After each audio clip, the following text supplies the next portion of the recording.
ang pangit ko daw. Anak daw ako ni ate sa iba, kaya doon yung itsura ko. Nakuhaan nila ako ng pera. Kaya umuwi ako ng baon. Lalo na umuwi din ako minsan walang sapatos.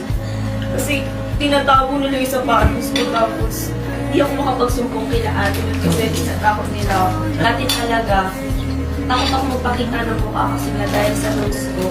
Insecurity niya. Sa labi ko lang din kasi nga, isang beses na hindi ko makakalimutan, kailangan ko patanggal ang face mask. Hindi ko siya matanggal kasi yung hiya ako nun. Sinasabihin ako ng mga ate ng mga kaklase ko, baklog yung magtatanggal ng face mask.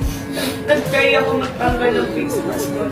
Pagtapos namin doon, nakarinig agad ako ng panlalait mismo sa harapan ko. Ganyan pala yung tsura mo.